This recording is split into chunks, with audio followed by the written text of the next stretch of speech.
కళాశాల యాజమాన్యంపై తమకు నమ్మకం లేదని గత 3 రోజులుగా ఈ సంఘటన తెలిసినప్పటికీ యాజమాన్యం నొక్కిపెడుతూ ఉందని, ఈ సంఘటన విషయమై వారు ఫిర్యాదు చేస్తే వారిపై చర్యలుంటాయని కళాశాల యాజమాన్యం బెదిరించారని విద్యార్థులు మంత్రి దృష్టికి తెచ్చారు. తమకు ఎట్టి పరిస్థితుల్లోనైనా న్యాయం జరగాలని, అంతవరకు కళాశాలకు వెళ్లమని విద్యార్థులందరూ ముక్త కంఠంతో నినాదాలు చేశారు. ఈ సంఘటనలో వాస్తవాలు వెలికితీసి బాధ్యులైన వారిపై కఠిన చర్యలు తీసుకుంటామని గనులు, భూగర్భ వనరులు, ఆబ్కారీ శాఖ మంత్రివర్యులు కొల్లు రవీంద్ర విద్యార్థులకు హామీ ఇచ్చారు.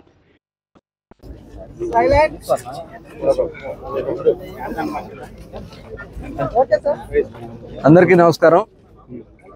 గుడ్లవల్లేరు ఇంజనీరింగ్ కాలేజీలో హాస్టల్లో కెమెరాలు ఉన్నాయి. దానివల్ల ఆడపిల్లలకి ఇబ్బంది అయిందని చెప్పి గత రాత్రి నుంచి స్టూడెంట్స్ అందరూ కూడా పెద్ద ఎత్తున ఆందోళన చేస్తూ ఉన్నారు. ఈ విషయం తెలిసిన వెంటనే మరి ఎస్పీ గారు కానీ కలెక్టర్ గారు కానీ ఇమ్మీడియట్గా నైట్ నుంచి కూడా మానిటర్ చేస్తూ ఉన్నారు.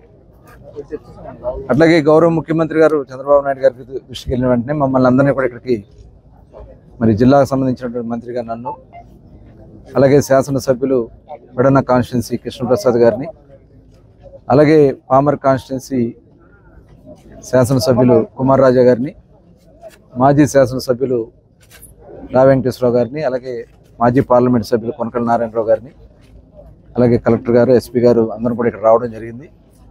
స్టూడెంట్స్ అందరితో కూడా మాట్లాడుతూ కూడా జరిగింది. దాదాపు వాళ్ళు చెప్పేది ఏంటంటే 3 days బ్యాకే వార్డెన్ గారికి మేము చెప్పాం, ఇది యాజమాన్యం దృష్టికి కూడా వెళ్ళింది అని చెప్పి వాళ్ళు చెప్తా ఉన్నారు. అయినా కూడా అక్కడ ఎటువంటి ఇది జరగలేదు. దాని మీద మాకు భయం వేసి మేము అందరూ కూడా ఆందోళన తీర్చడం జరుగుతుందని చెప్పారు. వాళ్ళందరికీ కూడా, ఎందుకంటే ఇది చాలా దురదృష్టకరం. ఇక్కడైతే ఏం జరిగింది ఏంటనేది కూడా ఎంక్వైరీ జరగాల్సినటువంటి అవసరం ఉంది. పూర్తి స్థాయిలో విచారణ జరగాల్సినటువంటి అవసరం ఉంది. రాత్రి కంప్లైంట్ కూడా రిజిస్టర్ చేశారు, ఎఫ్ఐఆర్ కట్టారు. అయితే స్టూడెంట్స్ కూడా చాలామంది ఆడపిల్లలు ఏదో జరిగిపోయిందని చెప్పి తీవ్రమైనటువంటి ఆందోళనతో వాళ్ళందరూ కూడా భయపడుతూ ఉన్నారు.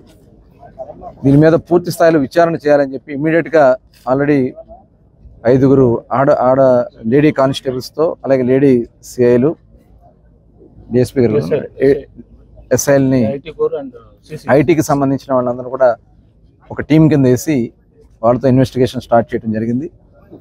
ఇలాంటిది ఎక్కడన్నా ఐటీకి సంబంధించిన దాంట్లో, ఇన్ఫర్మేషన్ టెక్నాలజీలో ఏదైనా సెల్ ఫోన్స్లో ఏదైనా ట్రాన్స్ఫర్స్ అయినాయా ఏంటనేది టోటల్ కూడా ఉంటే ఆ ఇన్ఫర్మేషన్ కూడా తీసుకోవాల్సినటువంటి అవసరం ఉంది. అయితే ఇక్కడ విచారణ జరిగే వరకు ఏం జరిగిందనేది ఇంకా పూర్తిగా నిర్ధారణ రావడానికి అవకాశం లేదు. కొంత అనుమానాలు కూడా ఉన్నాయి. అనుమానాలన్నీ కూడా నివృత్తి చేసుకునే దానికి కొంత ఇన్వెస్టిగేషన్ ఇమ్మీడియట్గా చేయమని చెప్పి గౌరవ ముఖ్యమంత్రి గారు ఆదేశించడం జరిగింది. దీన్ని చాలా రాష్ట్ర ప్రభుత్వం అయితే చాలా సీరియస్గా తీసుకుంది ఈ విషయంలో. ఎందుకంటే గతంలో కూడా చూసాం, ఎక్కడన్నా హాస్టల్స్లో కానీ లేదంటే ఎక్కడన్నా ఆడపిల్లల మీద ఏదైనా జరిగితే ఇమ్మీడియట్గా స్పందించి వెంటనే వాటి మీద చర్యలు తీసుకోవడం జరిగింది. గవర్నమెంట్ అయితే చాలా సీరియస్గా ఉంది. ప్రభుత్వం అనే స్టేట్మెంట్ రావడం ఒక రాంగ్ స్టేట్మెంట్ కింద అవుతుంది కదా సార్. అది కాలేజీ వాళ్ళు చెప్పినటువంటి సమాచారం ప్రకారం ఫస్ట్ ఇన్ఫర్మేషన్ కింద చెప్పుకుంటారు. దీన్ని డీటెయిల్గా ఎంక్వైరీ చేస్తాం. డీటెయిల్గా చేసి ఎవరు ఇన్వాల్వ్ అయినా వదిలే సమస్య లేదు.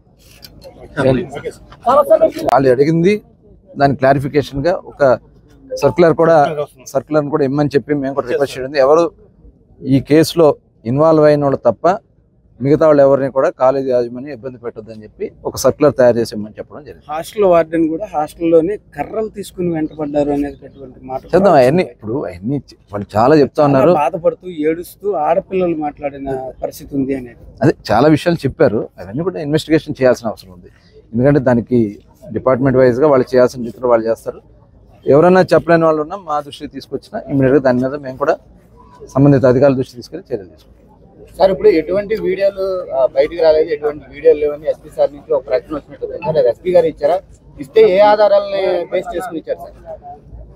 అంటే వీడియోలో అయితే ఇంతవరకు బయటకు రాలేదనేది అందరూ కూడా చెప్తున్న విషయమే. కాదు ఇక్కడ ఏదో జరిగింది అనేది ఉంది కాబట్టి ఇన్వెస్టిగేట్ చేస్తాం. అంటే అంతమంది ఆడపిల్లలు రోడ్డెక్కి మాకు అన్యాయం జరిగింది, వీడియోలు బయటకు వచ్చినాయని చెప్తుంటే సరే పిల్లలు చెప్తూ ఉన్నారు. అలాగే ఎవరో ఒక అమ్మాయి మీద అలాగే ఒక అబ్బాయి మీద ఎలిగేషన్ వాళ్ళైతే వేసుకున్నారు, వీళ్ళే ఇదంతా చేశారు, ఆ పాప వల్ల ఇదంతా జరిగింది అని.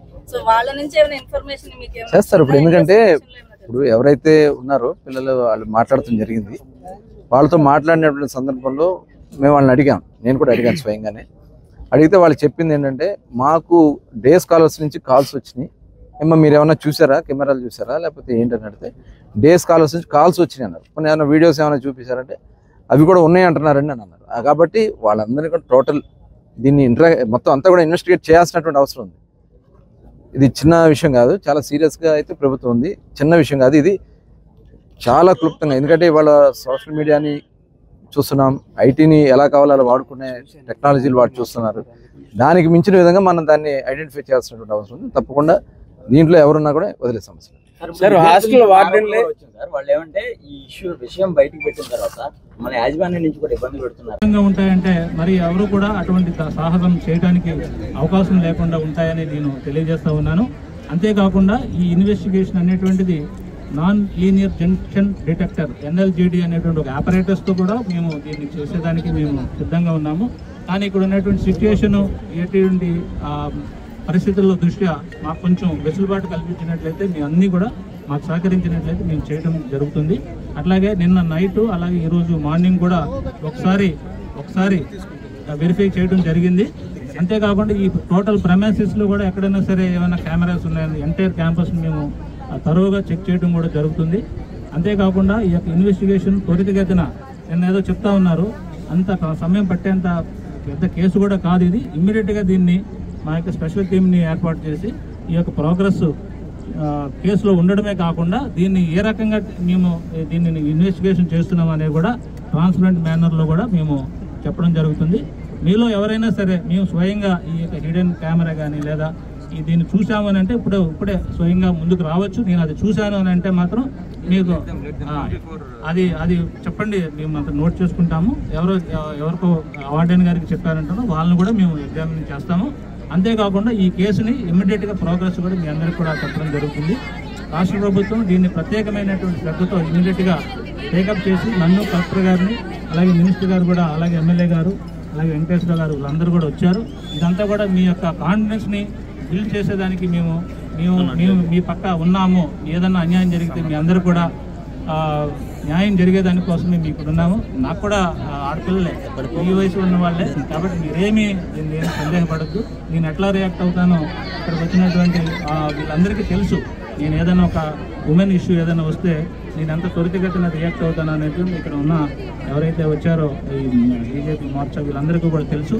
మీ అందరికీ కూడా న్యాయం జరుగుతుందని, 100% న్యాయం జరుగుతుందని, ఇక్కడ ఏ మాత్రం దాపరికం కానీ ఏమైనటువంటి ఇది కానీ లేకుండా మేము ఇన్వెస్టిగేషన్ చేస్తామని మీ అందరి ముందు ఈ యొక్క మీడియా సమక్షంలో మీ అందరూ కూడా హామీ ఇస్తున్నాము.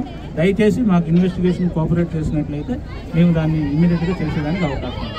So thank you one and all. చాలా ఓపికతో ఉన్నారు. చాలా ఇదిగా మీరు ఉన్నటువంటి గ్రీవెన్స్ని మేము 100% అవగాహన చేసుకున్నాము. ఇది ఎక్కడ జరిగింది, ఈ యొక్క ఇన్వెస్టిగేషన్ సంబంధించి ఈ యొక్క న్యూస్ అనేటువంటిది ఎట్లా వచ్చింది, ఎలాగ మొదలైంది అనేది కూడా కూలంకుషంగా మేము డీప్ రూట్స్తో పాటు వెళ్ళి మేము చేయడానికి సిద్ధంగా ఉన్నాం. So thank you one and all. Thank you very much.